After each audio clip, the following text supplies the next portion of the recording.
Olá, gente, bom dia para vocês, tudo bem? Como vocês estão? Bom, espero que bem. Hoje nós vamos continuar a nossa aula sobre os modelos astronômicos, mas a gente não vai falar dos modelos, que foi o que a gente falou na nossa última aula. Hoje a gente vai falar da lei que rege o movimento planetário, que é a lei da gravitação universal. E também nós vamos falar sobre equilíbrio dos corpos, porque, querendo ou não, isso está muito envolvido. Tá ok? Então vamos lá. O que é a lei da gravitação universal? A lei da gravitação universal, vocês puderam perceber ela, vocês puderam observar quando ela foi criada. Ela foi criada, formulada por Isaac Newton, inclusive quando ele vivia um momento em que nós estamos vivendo hoje, um momento de pandemia, epidemias, lá no século em que ele viveu, em 1700 e alguma coisa. Então, quando ele ficou em casa, uma das leis que ele formulou foi a lei da gravitação universal. Beleza? Bom, e o que diz essa lei? Essa lei ela vai relacionar a posição dos planetas, a posição em que eles estão devido à sua massa. Por quê? Porque, por exemplo, Mercúrio tem uma massa, Vênus tem uma massa, Terra tem uma massa, o Sol tem uma massa, Júpiter tem uma massa diferente. Todos esses planetas têm uma massa diferente e eles estão posicionados aonde estão por causa das suas massas. Por quê? A lei da gravitação universal diz que a força gravitacional, que é algo que depende da massa do corpo, ela vai ser relacionada com uma constante, que a gente já vai falar sobre o que é essa constante, ou seja, o valor dela nunca muda, vezes a massa de um corpo, por exemplo, a massa do Sol, vezes a massa de outro corpo, a massa da Terra, dividido pela distância ao quadrado. Então, ele está falando, ó, todo corpo que tem massa, ele tende a atrair o outro. Se um corpo tem muita massa e o outro tem menos, a tendência é atrair. Mas aí vocês vão falar assim, pô, Bruno, mas eu conheço gente, pessoas que são mais gordinhas do que eu e eu não sou atraído para aquele corpo que é um pouco mais pesado do que eu, tem mais massa. Por quê? Porque isso é para corpos extremamente grandes. A gente vai ver um exemplo entre duas pessoas, massa pequenas. A gente vai ver que a força é quase nada. Então, a gente vai observar que isso são para corpos muito grandes, corpos do sistema solar, que são extremamente grandes, que têm massas astronômicas. Então, é por isso que a gente não percebe essa força gravitacional entre corpos com massa aqui na Terra, porque são pequenas se comparado com o planeta Terra, com o Sol, com Júpiter e com outros planetas. Beleza? Então, relembrando, Fg, que é a força gravitacional. Quem é o G? É a constante da gravitação universal. Ela sempre tem o mesmo valor. E a gente vai ver já já que valor é esse. Massa 1 e massa 2, representadas pelo M1 e M2. Distância é o D, ok? Então, essa é a nossa expressão da lei da gravitação universal. Agora, vamos ver as unidades. Bom, força, a gente já sabe que é sempre dada em newtons. O G, a constante da gravitação universal, ó, ela tem esse valor, 6,67 vezes 10 elevado a menos 11. Ela sempre tem esse valor, nunca muda. E a unidade? Newton vezes metro ao quadrado dividido por quilo, ok? Massa, a gente sempre vai colocar a massa em quilo, tá? E a distância a gente sempre vai deixar em metros. Tudo bem até aí? Então, vamos ver aquele exemplo que eu falei. Vamos supor, usando a lei da gravitação universal, calcule a atração gravitacional entre uma pessoa de 40 kg e uma pessoa de 50 kg, a 1 metro de distância. Ou seja, você e um seu coleguinha podem estar a 1 metro de distância, você com 40 kg e o coleguinha com 50 kg. Qual seria essa força de atração, essa força gravitacional? Bom, então vamos lá. Nossa expressão é força gravitacional igual a constante da gravitação universal vezes a massa 1 vezes a massa 2 dividido pela distância ao quadrado. Substituindo, G vale 6,67 vezes 10 elevado a menos 11 vezes a massa 1, 40, massa 2, 50, dividido por 1 ao quadrado, que é a distância ao quadrado. Então, a gente vai ter o quê? A gente vai ter 40 vezes 50, 2.000, tá? Aqui está o resultado de 40 vezes 50, 2.000. 2.000 dividido por 1 dá quanto? 2.000. Então, vai ficar 2.000 vezes 6,67. Isso vai dar quanto? 13.340 vezes 10 elevado a 11. Detalhe importante, tá, gente? Esse cara aqui, essa potência, a gente sempre deixa para o final, para ficar mais fácil a nossa conta, tá bom? Então, se a gente fosse passar isso aqui para a conta com vírgula, olha como é que seria. A vírgula desse número está aqui, ó, escondida, atrás do último número. E se é menos 11, ela tem que andar 11 casas para lá. Então, olha como é que ficaria. 0,00000013340. Ou seja, esse número aqui, ó, é extremamente pequeno. Então, a força entre uma pessoa e outra, a força gravitacional devido às suas massas, são o quê? Pequenas. Então, por isso que a gente não percebe. Mas os corpos que estão orbitando o Sol, eles estão lá por quê? Por causa das forças gravitacionais. Então, o Sol puxa a Terra para ele. Só que a Terra, Júpiter, está puxando a Terra também para outro lado. Assim como Marte, assim como Vênus, assim como Urano. E aí, o que acontece? Vai acontecer que a Terra vai ficar orbitando o Sol naquela posição. A Lua é atraída pela Terra, porque a massa da Terra é muito grande. Só que os outros corpos também puxam a Lua para o outro lado. Então, fica equilibrado esse movimento dos planetas em relação ao Sol, da Lua em relação à Terra, justamente por isso. Porque é como se fosse um cabo de guerra. Beleza?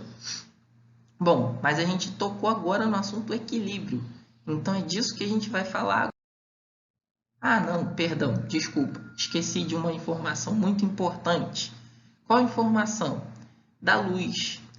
É muito comum, gente, a gente dizer em distâncias muito grandes, a gente não usar quilômetro. Por quê? Quilômetro é para uma distância muito grande? Mas também é em relação à distância entre os planetas, a distância entre sistemas solares, é uma distância pequena. Então, a gente usa outra unidade para descrever essas distâncias. Então, a gente descreve essas distâncias como ano-luz. E um ano-luz, a gente até pensaria, é uma distância de tempo, né? Um ano-luz. Não. Ano-luz é uma medida de distância, como se eu fosse medir aqui o computador e pudesse medir em anos-luz. Só que anos-luz é para as coisas extremamente grandes. Então, se a gente vai medir ano-luz é o quê? Distância percorrida pela luz em um ano. Aí você fala assim, mas Bruno, quanto que seria essa distância percorrida pela luz em um ano? É só a gente raciocinar. Por quê? A velocidade da luz, ela é 3 vezes 10 elevado a 8 metros por segundo. Ou seja, é muita coisa. Só para vocês terem noção, a luz demora para chegar do Sol até a Terra em 8 minutos. Então, nota que é muito rápido que a luz chega aqui no planeta Terra. Então, um ano-luz é para justamente dizer, olha, se a luz percorresse em um ano uma distância, que distância seria essa? Beleza? Então, é assim que vocês têm que pensar. Qual a distância que a luz percorreria em um ano? Tudo bem? Então, ano-luz é medida de distância. Beleza? Agora, nós vamos falar de equilíbrio. Então, equilíbrio. O que é equilíbrio? Equilibrar as coisas. Equilibrar é isso que o palhacinho aí está fazendo. É você deixar as coisas de tal maneira em que elas não caiam. Beleza? Isso para a gente hoje, tá? Mais para frente, quando a gente tiver lá no primeiro ano, a gente vai ver algumas outras características do equilíbrio. Então, só que para equilibrar algum objeto, nós precisamos saber uma característica do objeto, que é o centro de gravidade. O centro de gravidade é como se fosse um ponto onde, se eu pudesse trocar um objeto por esse ponto, toda a massa daquele objeto estaria exatamente naquele ponto. Então, por exemplo, aqui eu tenho um mouse. O mouse ele tem um centro de gravidade. O centro de gravidade dele é mais ou menos por aqui, no meio dele. Por quê? Porque se eu pudesse trocar toda essa massa do mouse por um ponto apenas, o ponto seria no meio dele aqui, lá no meio dele. Então, esse seria o ponto onde eu encontraria o quê? O equilíbrio do mouse. Mas como assim? Vou botar aqui um exemplo na tela. Olha esse cabo de vassoura. Quem aqui já tentou equilibrar um cabo de vassoura? No dedo. Ele deitado assim, tentou equilibrar. Se você quiser, você pode tentar aí. Quando o cabo de vassoura está sem a ponta dele, o centro de gravidade dele é exatamente no meio. Então, se a gente colocar o dedo no meio e tentar equilibrar o cabo de vassoura, ele vai ficar equilibrado. Por quê? Porque a massa dele é como se estivesse toda colocada naquele ponto. E ali eu consigo equilibrar o cabo de vassoura. Agora, se a gente tivesse um cabo de vassoura com a parte da vassoura, onde estaria esse centro de gravidade? Nota que aqui, ó, eu teria mais massa nessa ponta do que nessa ponta aqui. Não tem mais massa? Essa ponta não é mais pesada do que a outra? Então, aonde estaria o centro de gravidade? O centro de gravidade, tá vendo que no cabo de cima ele está no meio? No cabo de baixo, ele estaria deslocado para onde tem mais massa. Então, se você tentar ir na sua casa, pegar um cabo de vassoura e tentar equilibrar, você não vai conseguir equilibrar ele no meio. Você vai ter que chegar seu dedo um pouco para a ponta. Por quê? Porque é no centro de gravidade onde é aplicado a força-peso. Se você lembrar lá da nossa matéria de força do primeiro bimestre, você vai ver que a força-peso é o quê? É a força que o planeta Terra está te puxando para baixo. Então, cabo de vassoura, onde estaria sendo aplicada a força peso no cabo de vassoura? No centro de gravidade, beleza? Então, é por isso que quando a gente quer equilibrar uma coisa, a gente coloca o equilíbrio no ponto de gravidade, no centro de gravidade. Agora, como que eu faço para determinar o centro de gravidade? Vamos supor que eu tivesse aqui uma barra, igual cabo de vassoura. O centro de gravidade dessa barra, nessa forma, é exatamente aonde? No meio da barra, beleza? Então, eu não mudaria o centro de gravidade nem para a direita nem para a esquerda, porque toda a distribuição da barra de massa é igual. Ela não tem mais massa para um lado, mais massa para o outro. Não, toda ela é igual, bonitinho. Agora, vamos supor que eu tivesse um caderno, um livro, qualquer que seja o objeto. Para eu determinar o centro de gravidade desse objeto, que aí já são em 2 dimensões, o que eu tenho que fazer? Eu tenho que, isso daqui é uma diagonal, é um vértice, perdão, do objeto, essas pontas. Então, tem que traçar diagonais. Diagonais são o quê? São linhas que cruzam de uma ponta a outra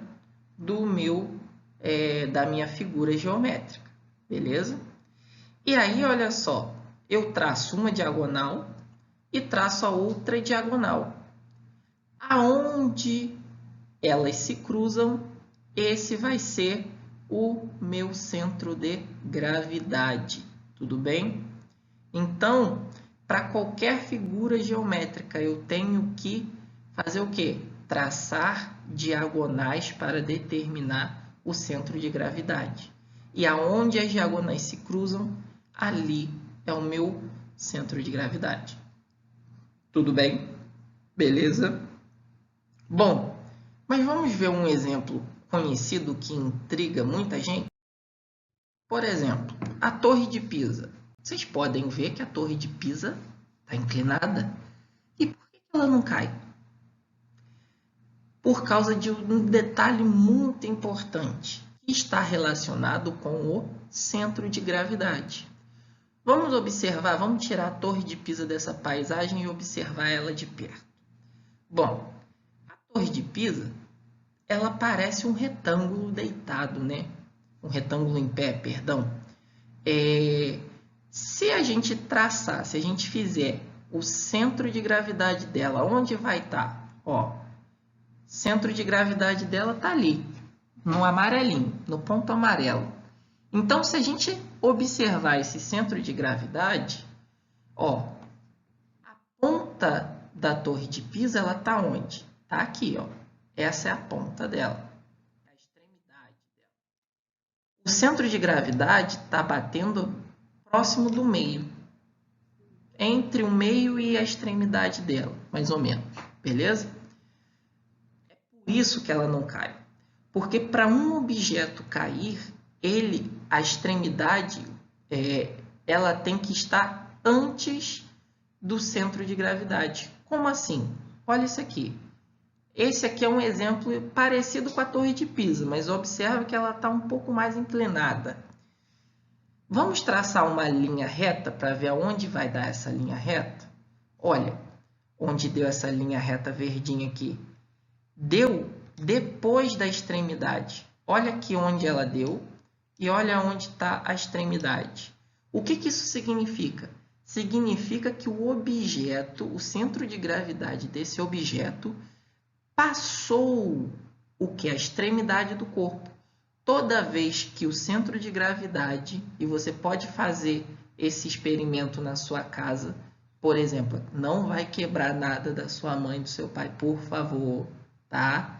É só, por exemplo, você pode pegar uma cadeira e entortar ela, até mais ou menos o centro de gravidade dela não passar. Você vai ver que quando você soltar, ela vai voltar para a posição normal.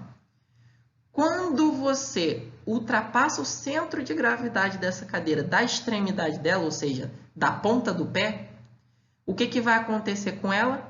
Vai cair. Então, ela vai cair por quê?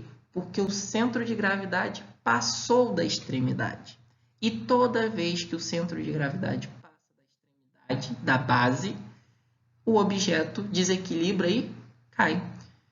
E quando tem o equilíbrio? Quando o objeto ele está exatamente, se o centro de gravidade tivesse aqui, o objeto ainda estaria o quê? Equilibrado. Agora, quando ele passasse para cá, ele iria tombar. Então, é por isso que a Torre de Pisa não tomba, porque o centro de gravidade dela não passou da extremidade da base. Ou seja, ainda dá para ela permanecer equilibrada ali em pé. Beleza? Tudo bom? Tudo bem? Bom, e aí a gente vai para os tipos de equilíbrio que existem. Existem o equilíbrio indiferente, que é o quê? Se eu botar uma bolinha em cima de uma mesa, ela não está desnivelada, o que vai acontecer? Se eu der um peteleco nela, ela vai rolar um pouquinho e vai continuar no mesmo nível. Então, o centro de gravidade dessa bolinha ainda vai ter a mesma distância para onde? Para a base. Então, isso que significa um equilíbrio indiferente. Eu posso movimentar essa bolinha na mesa, que ela vai parar e a distância do centro de gravidade dela até a base vai continuar a mesma. Agora, eu tenho o equilíbrio estável, que é o que esse equilíbrio estável? O corpo que eu coloco em movimento, se eu der um peteleco aqui nessa bolinha, ela sempre vai voltar para onde? Para o mesmo lugar. Então, nota que eu dei um peteleco nela, ela foi lá, foi para outra ponta e voltou para o mesmo lugar. Então, equilíbrio estável. Eu posso tirá-la do equilíbrio, mas ela sempre volta para o mesmo ponto de onde ela saiu. E o equilíbrio instável. Esse tipo de equilíbrio é aquele tipo de equilíbrio em que, se eu der um peteleco nela, nota que o centro de gravidade da bolinha está a uma certa altura do chão. Se eu der um peteleco nela, ela não volta para a mesma altura do que ela estava. Nota, ela vai estar numa altura o quê? Menorzinha. Então, nesse caso, o equilíbrio é instável. Tirei ela da posição que ela estava e ela não volta para a posição. E não volta a ocupar a mesma distância do centro de gravidade até a base. Tudo bem? Então, gente, essa foi a nossa videoaula de hoje. Qualquer dúvida, vocês podem perguntar pelo WhatsApp, ok? Sem contar que essa semana também nós teremos a nossa live, nosso encontro virtual ao vivo. Então, não perca a oportunidade de estar lá conosco tirando as dúvidas, beleza? Então, abraços, beijos e até a nossa próxima aula.